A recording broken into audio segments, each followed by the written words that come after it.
Custodial torture కేసులో statement ఇవ్వడం కోసం డిప్యూటీ స్పీకర్ రఘురామకృష్ణంరాజు గుంటూరు జిల్లా కోర్టుకు వచ్చారు. ఈ సందర్భంగా ఆయన కీలక వ్యాఖ్యలు చేశారు.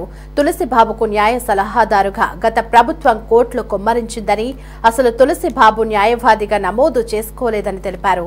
న్యాయవాదిగా నమోదు కాకుండానే ప్రభుత్వం డబ్బులు ఎలా చెల్లిస్తుందని రఘురామ ప్రశ్నించారు. ఐపీఎస్ సునీల్ కుమార్ ను సస్పెండ్ చేయాలని ఆయన డిమాండ్ చేశారు.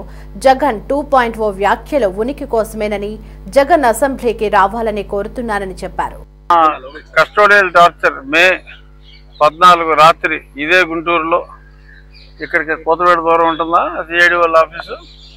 సో అక్కడ ఆ రోజు నన్ను ఎలాగ కొట్టిన విధానం పెట్టిదనినా అనేది 164 స్టేట్మెంట్ ఒకటి వచ్చా. అది ముఖ్యంగా పర్పస్ అది.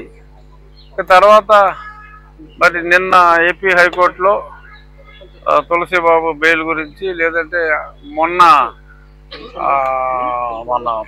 విజయ్ పాల్ లోవర్ కోర్టులో, జిల్లా కోర్టులో ఆయన బెయిల్ పిటిషన్ కూడా విచారణకు వచ్చింది. అప్పుడు ఒక తెలిసిన కొత్త విషయం ఏంటంటే, సునీల్ కుమార్ అండ్ తులసిబాబు వీరి అనుబంధం, దాని గురించి చాలా స్పష్టంగా ఒక కొత్త విషయం బయటకు వచ్చింది.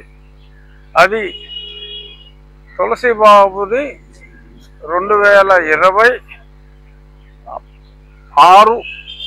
అక్టోబర్, అంటే 6/10/2020లో ఈయనకి ఒక ఇద్దరు ప్రముఖ న్యాయవాదులు అవసరం వచ్చింది.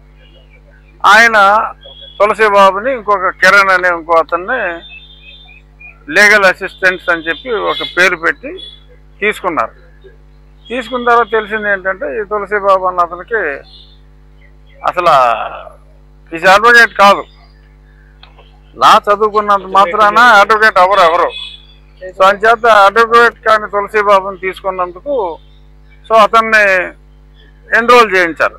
ఎప్పుడు 2021 నా కస్టడీ టార్చర్ అన్నీ అయ్యాక 2021 అక్టోబర్లో ఇక్కడ బార్ కౌన్సిల్లో ఎన్రోల్ చేయించారు.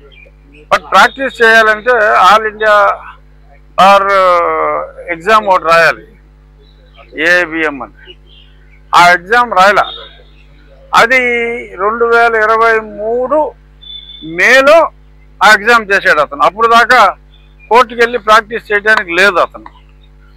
సరే, ఇది ఇలా ఉండగా 2021లో ఆయన ₹1 కోటి డబ్బులు కావాలి నా లీగల్ విచారణలకు వాటికి. అతన్ని అపాయింట్ చేసినప్పుడు హైకోర్టులో ట్రయల్ అది కండక్ట్ చేయడానికి అవసరం ఉంటుందని అపాయింట్ చేశాడు. హైకోర్టులో ట్రయల్ ఉండదు. ట్రయల్ కోర్ట్స్లోనే, జిల్లా కోర్టులోనే ట్రయల్ ఉంటుంది తప్ప హైకోర్టులో ట్రయల్ ఉండదు.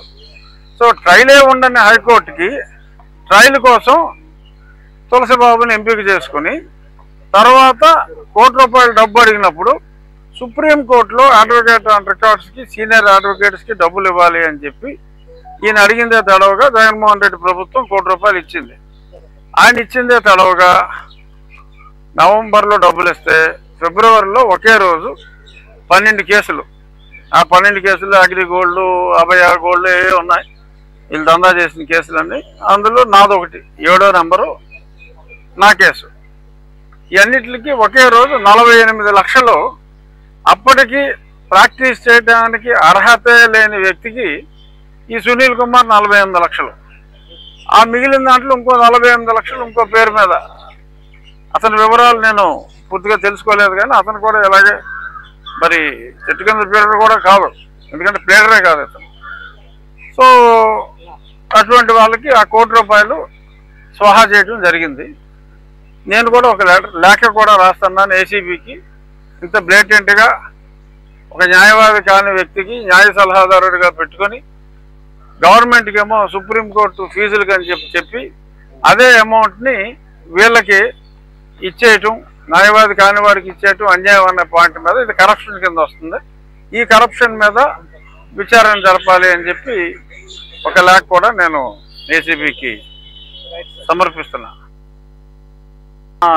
కస్టోడియల్ టార్చర్ మే 14 రాత్రి